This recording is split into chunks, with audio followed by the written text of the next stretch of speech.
tàggat nañ leen natt seen jàmbaar muy góor di jigéen waajal leen gis ngeen leen ni ñuy yegsee ci pooru Caaroy bi ndaxte dara ñoru leen lu dul dem ci tool ya. Farm Factory seetlu ngeen environnement bi nu mu mel environnement bi na loola mel dégguma leen dama bëgg ngeen seetal fii bërëb bi te mu gaaw vous avez 5 minutes. na gaaw. waaye li ma ci gën a yéem xool leen rek mbalit ci géej nga xam ni noppalukaay la war a doon ñam yi fiy jóge ñu war ko xewloo waaye xoolal seen coach ni muy jëflanteeg ñoom.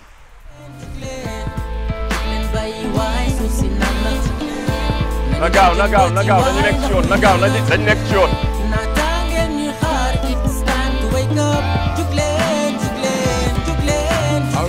jóg leen ñu jël bayukaay yi dem ci tool yi waaye wake up to try your life now for tomorrow mag samay mbokk nee nañ déedéet amatul xëy toog naataange du gane si ba mukk ci ëttu bañ taal ci ëttu xëy toog man seven tool yi ma doon sàggane du ferme bi dama ci bokk dama ci job jàmbaar a ca waar wa xel yëpp dem ci tool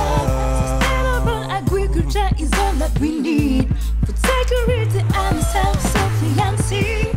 Rise up, shine up.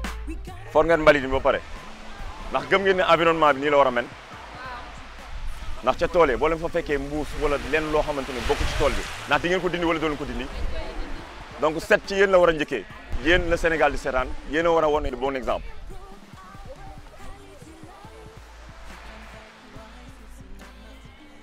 gis ngeen ni ma def. dama bëgg na gaaw 1 minute ngeen am dem leen ngeen jëli seen jëli te ngeen ñëw taxawaat.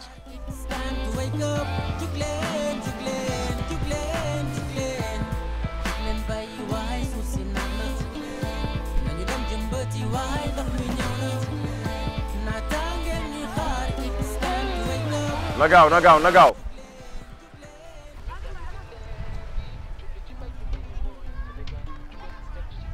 Farm Factory. xam nga li nga yor. xam naa li ma yor c'est le drapeau national du Sénégal. diis na. diis na trop warul daal. xam nga ne warul laal suuf. warul laal suuf. ah mukk drapeau national mënta woyof diis gann la def waaye nag yaay moo ko téye. yéen ñëpp ci gaal ya ñu dem tout le monde. gaaw. on y va tout le monde. ñii ngeen di gis day ñuy daw di dugg ci gaal bi ñu dëgër këcc lañu.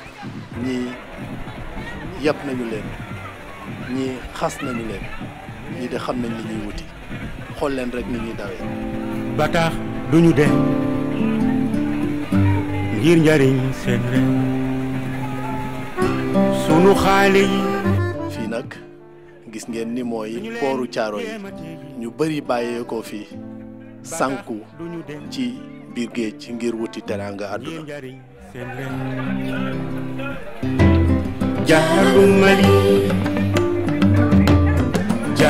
xoolal rek suñu raaya bi muy suñu drapeau national nga gis niñ ko téye niñ koy jokkalante ku téye rek jox sa morom mu téye ngir bañ mu wadd lii day du wadd xool leen ni ñu melee ni ñu nekk ci xare.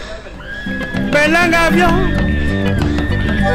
du ma si foye sama bakkan maa ngi dugg gaal sa foye sa bakkan ba say suux ak moom jar na toog sa réew sunu xaalis ñu leen jéemati ba tax duñu dem ngir njariñ seen réew sunu xaale yi nañu leen jéemate ba tax duñu dem ngir njariñ seen réew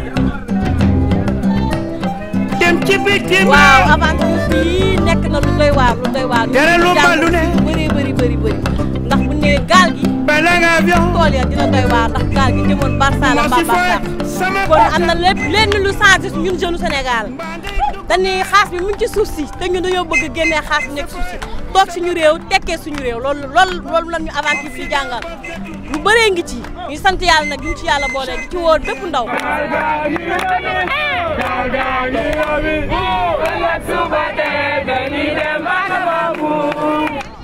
ñu doon jël gaal yëpp tukki lañ doon dem di sacrifier seen vie ñun nag demuñu pour sacrifier suñuy vie ñun dañuy dem pour béy suñuy tool dañuy des fii suñu Sénégal béy suñuy tool. suñu neexee na fii. géej gi ñooy borom. suñu neexee na fii. àll bi ñooy borom. ma leen waxee yoon wi du yoon bëgg naa ngeen gëm loo yoonu tool yaa ngi. Afrique Demba. gënoon na fee neex. walaay. Afrique Demba. gënoon na fee neex. walaay. yàlla xam na ni. gënoon na fee neex. walaay. ma leen waxee yoon wi du yoon bëgg naa ngeen gëm loo yoonu tool yaa ngi. suñu maam yi dañoo xeex a xeex ba juddu. walaay. suñu maam yi dañoo xeex a xeex ba juddu. walaay. suñu neexee na fii. géej gi ñooy borom. man de wax dëgg fa yàlla bi ñu ma yéegalee gaal tey dafa am lu ma marqué ndax c'est la première fois ma yéeg ci gaal yàgg naa Ndakaaru loolu waaye maa ngi ciy door a yéeg ay ça ne veut pas dire que dama koo ragaloon wala dara kon dañuy won jeunes yi ni rek maanaam ñu ngi yéeg gaal yi di dem dugg ci beneen réew xam nga li ma la maanaam di fa wuti teraanga àdduna man gëm naa ne bu fekkee teraanga àdduna rek la ñuy wuti lu lañ kaa wutee fii ci suñu réew te man bi ma siggee xool drapeau réew mi dafa am lu mu defaat ci sama yaram. ferme factory gars yi xam ngeen fan lañ jëm fan la ñu war a teeru Joal la ñu war a teeru ji bu ñu wàccee vite fait amul taxaw on accélère toolee lañ jëm. agriculture mooy lépp buñ jëloon tey di gaal bi au lieu ñu dem extérieur ñu dem jël ko dem si tool yi bay tool yi bu soobee yàlla suñu dëkk dina soppaliku. bu ñu wàcc sécurité ah même tëb bi sécurité nànk wàcc ñi mënul sol seen daal mënuñ ko téye bu ñu wàccee rek dañuy waaxu dañuy génn. dëgg la yéen de xam ngeen fi ngeen jëm doo leen barsaax doo leen barsaax. sunu xaale yi ñu leen jéemate ba tax duñu dem ngir njariñ seen réew sunu xaale yi nañu leen jéemate yi ba tax duñu dem ngir njariñ seen réew jaarul Mali jaarul Mada jaarul Mada ndax ganiya mu ni na ñoo ngi bëgg a dem. gis ngeen leen ni ñu yegsee fii ci pooru Joal jóge ci réew mi dugg ci biir réew mi ngir teraanga réew mi ba léegi drapeau bi suñu raaya national bi ñi ngi ko téye ngooy ci sa fooy sa bakkan Ya jambarange, ya jambar, ya jambarange. Wakal wakal. Ya jambarange, ya jambar, ya jambarange. Ya jambarange, ya jambar. Jamais.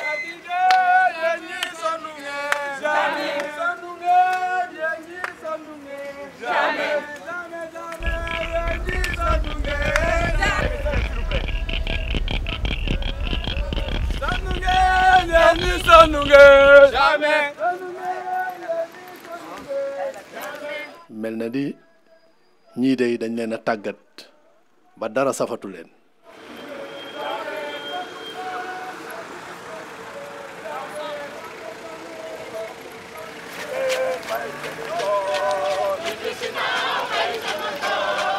commando loo ko digal mu def commando commando loo ko digal mu def commando commando loo ko digal mu def commando commando loo ko digal mu def kenn du dee kenn du dee loo ñu digal ñu def kenn du dee kenn du dee loo ñu digal ñu def kenn du dee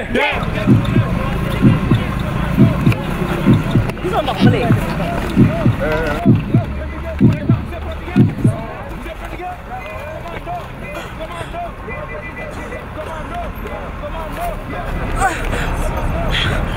bàjjan nag daanuwul de dafa jéng rek yàgg-yàgg dafay jóg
Assalamualaikum nuyu naa la. Waaleykum salaam. Jàmm salaam laay woote man.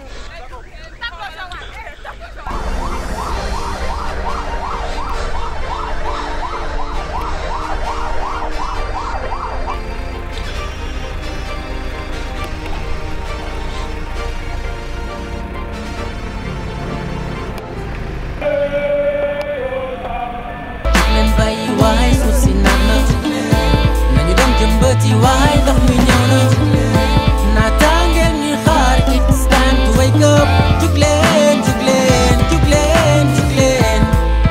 bay why so sinana Nani dam jembati why don't we know Natangel ni khar it's time to wake up to Glen ñu gañu di leer yi jubli ci bay mi mooy Sénégal jugal dem ci doole gëm naa ne réew mi dana naat bayal jiwal bul tayal réew mi gën a naat réew bu bëggee dem war naa bay nu muy dundee waratu noo des gannaaw nu muy dundee bayal ba mënul sax nga jóg gunge bayal réew mi mën na naat dundee li ñuy bay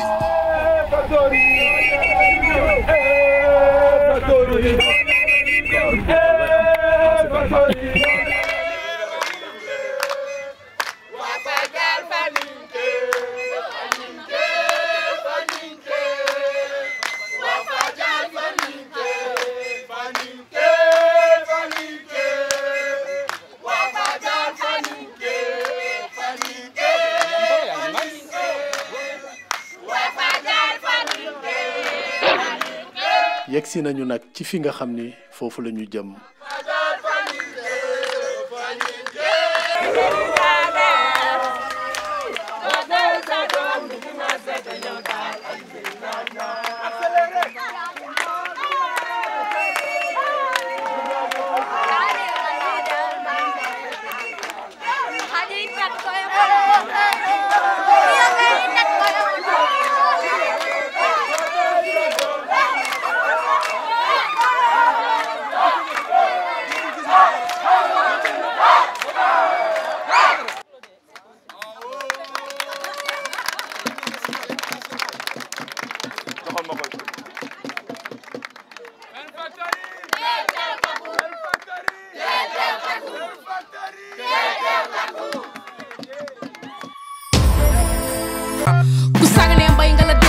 dama ñoom maam booy ñu teewal xiin dëgg-dëgg waay metti wul woon nii suuf la ko jox mu dee ci xaar ndox rek ngir yàlla bàyyi ji leer jamat ñamel leer bay waar yaa bëgg a fal président mu doon baykat jóg leen ko góor sa Ferme Factory. Factory. Ferme Factory. ñoom it ñu yeewu ak seen coach Bira di fudd yaram yi moom la tubaab di wooyee réveil musculaire. bàyyi leen loxo yi. wàcc ak moom. Les pays développés ont une forte base sur l'agriculture de leur pays. Mon plat deltoïde soulagé. Épaule. Ok, change. Super. Écarté, léger. Plus large. Pousse leen ko ci kanam nànk rek pousse ci kanam a kanam.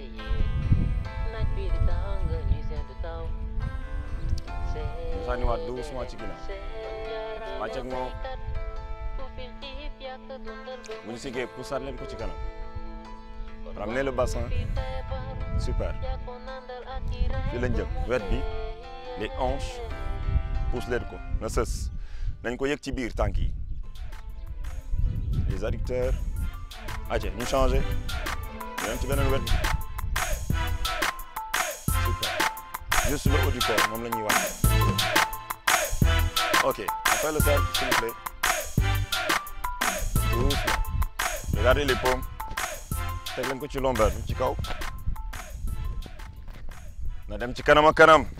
jëliwaat ko ci ginnaaw on forme le cercle on y va classe. stop. changé. aca yaay aca pousse ko ci kanam waay. poussal ci kanam. stop. côté side on y va. Super. Juste le haut du corps balance on est. Ok plus de rythme regardez.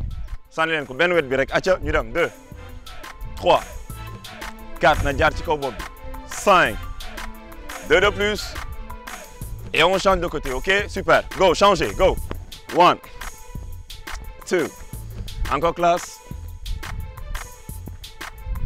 2 de plus benn ma xool super maintenant xool leen plus d'intensité wiccax leen loxo bi ci suuf ñu combiner ci kaw ak ci suuf on y va sànni leen respirer souffler encore classe serrez bien les abdos ñu dem ay ca yëkkati allez Chadia kii du bàjjen ay ca tàllal leen loxo yi ma xool téye leen ko na tolloog épaule bi on y va bu leen ko wàccee regardez relâchez les bras à mon signal on saute ferme ok 3 2 1 sautez fermez good job.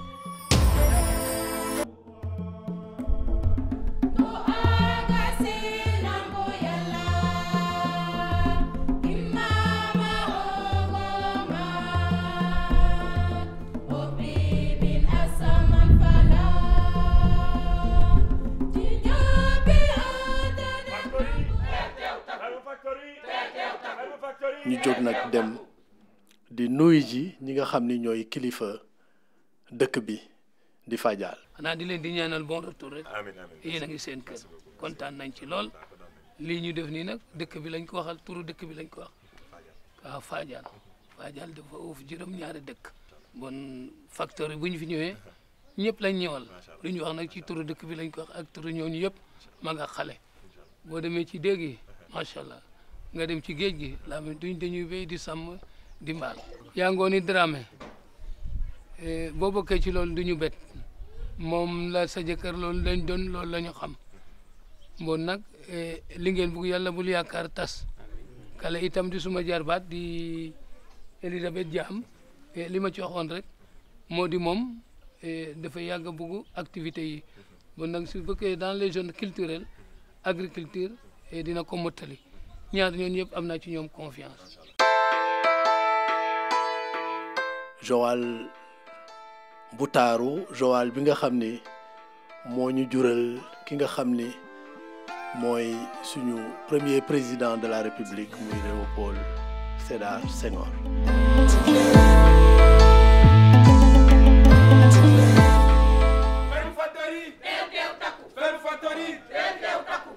Salam alaikum. coach nam naa la ça va naka yow ni Mbaba ça va monsieur ah félicitations merci beaucoup merci xale yi laa leen indi lool vraiment ay jàmbaar lañ waaw kenn daanul ci ndox mi am nañu ay feuilles yu wodd mais téye nañ vraiment téye nañ bismillah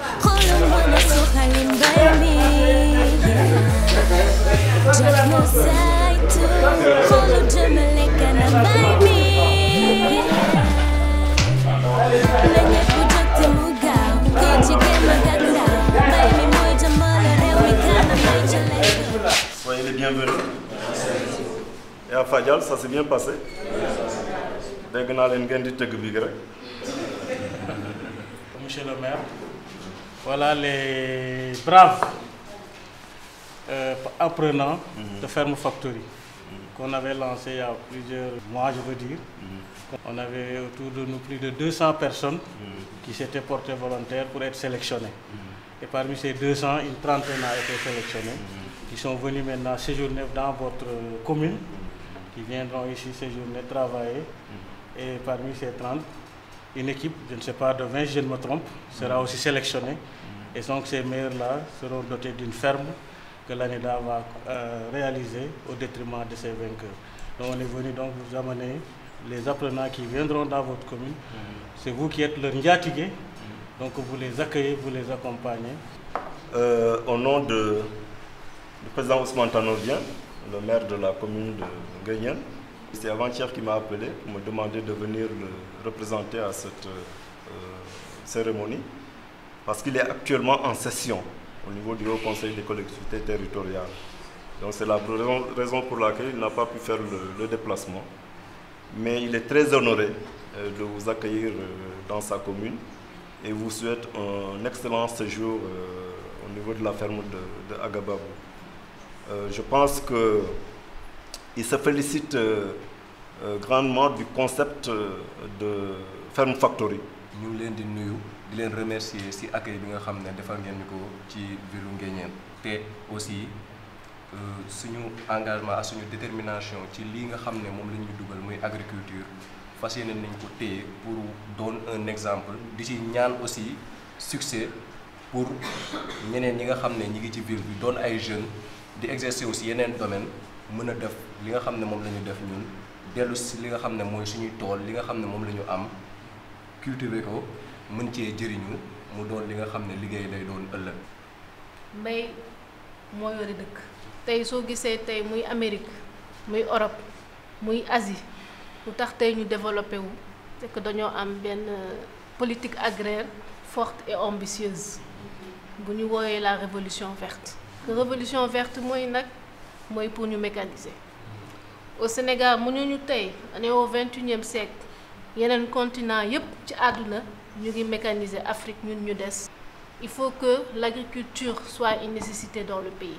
Et même que dans toutes les écoles au Sénégal, au moins mu am parcelle suuf pour jeunes yi mën a commencer di béy, que ce soit au primaire jusqu'au secondaire.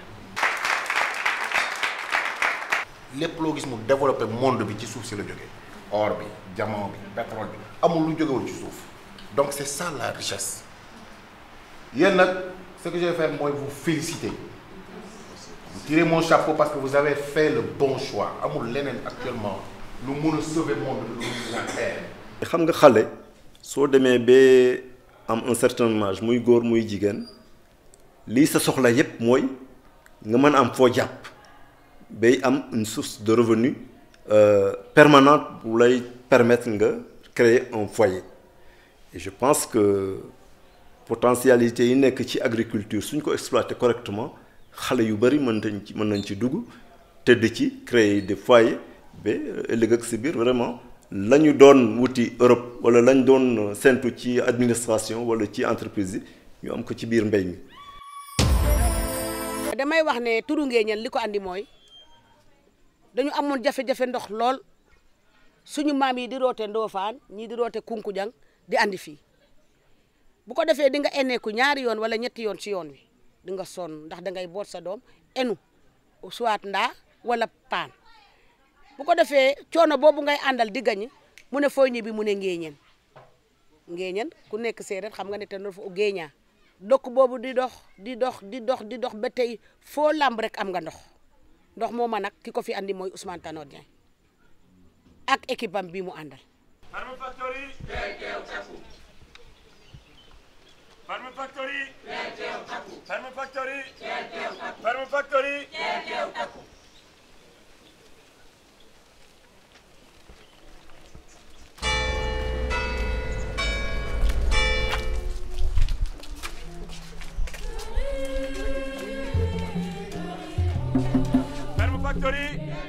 Farm Factory.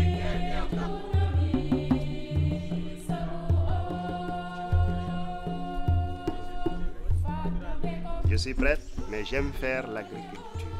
Et je le fais jusqu'aujourd'hui. C'est une passion qui devrait d'abord vous animer pour qu'enfin se réalise une vision, disons, de ce que vous voulez faire. À tous et à toutes, je souhaite une bonne chance dans l'amour du travail, dans l'amour des champs, surtout pour les questions environnementales. Alors moi, je vous soutiens, vous les femmes, les dames là. Moi, je vous soutiens.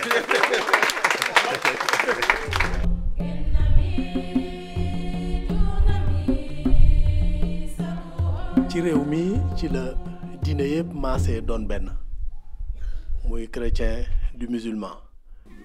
réew na mënut a dem mukk te jànguñu liggéey waaw mënut a dem waaw suñu diine it mënut a taxaw te jànguñu liggéey bëgg nañ nag ay ndaw yu jël volonté yi di ko def li mel nii bëgg nañ ci lool kontaan nañ ci lool ñu leen di ñaanal nag lépp lu ngeen ci yéene bëgg ko ci lu baax yal na leen ko ci yàlla def. utu bi na taysira kulli asir fa inna taysira kulli asir alayka yasir nasaluka al-yusra wal mu'afata a'udhu bi kalimati llahi tammati min sharri ma khalaq a'udhu bi kalimati llahi tammati min sharri a'udhu bi kalimati llahi tammati min sharri bismillahi allazi la yadurru ma'a ismihi shay'un fil ardi wala fis samaa'i wa huwa as-sami'ul 'alim. Salim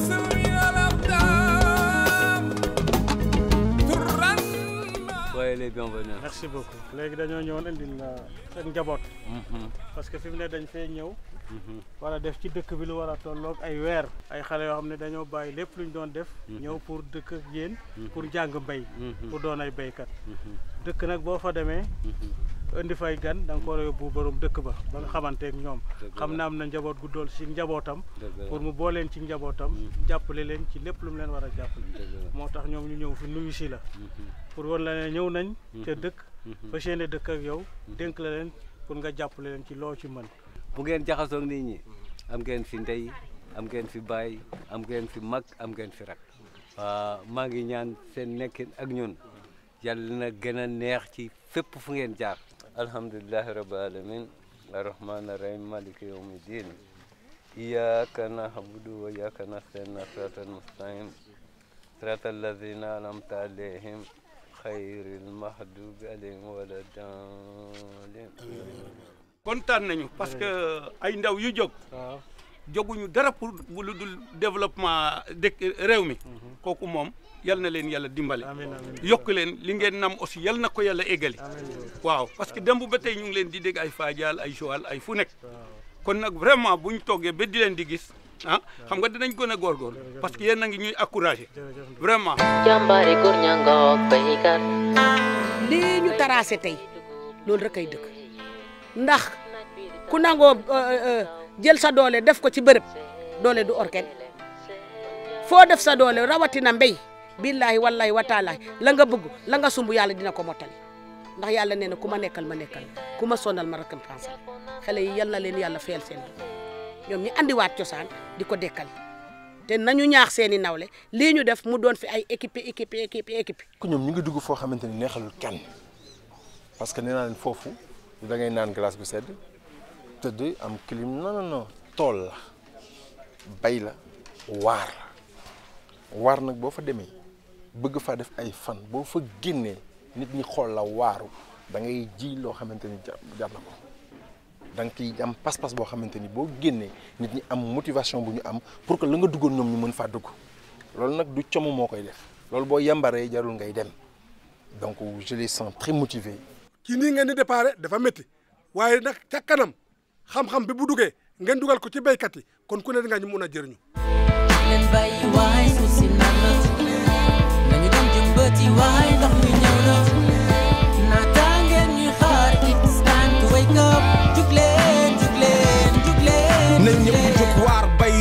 gerte bu ngeen ñëwee rek da ngeen di commencé ci chef du village yi mu dalal leen ak jàmm yàlla li ngeen di mébét ci tool bi ñun ñëpp ñu jëriñoo ci mooy njëriñ ci ñun ñëpp kontaan naa jërë ngeen jëf loolu rek laa amoon li ma leen di wax parce que vraiment lii geste bu baax la.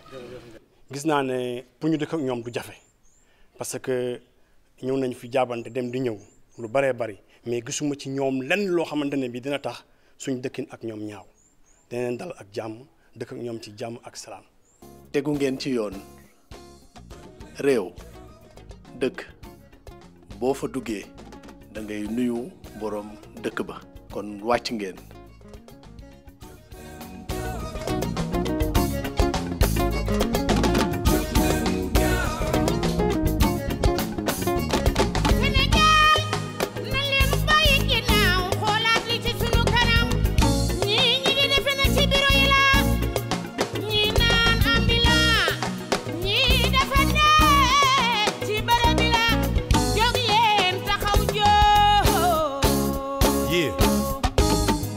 Wolof Njaay nee na bay say wewu tànk te booy denc ci kat suuf fay gën di banque si alal si jikko si nit ñi ni ñuy dundee ñëpp yeewu nañ si konde bu ñu guddee jóg waaw di bay si li ñuy dundee waaw war na nit ku ne. ANIDA, Agence nationale d'insertion et de développement agricole, Pazaluma CAF, PN Biogaz Sénégal ñoo leen doon may seen télé-réalité Ferme Factory.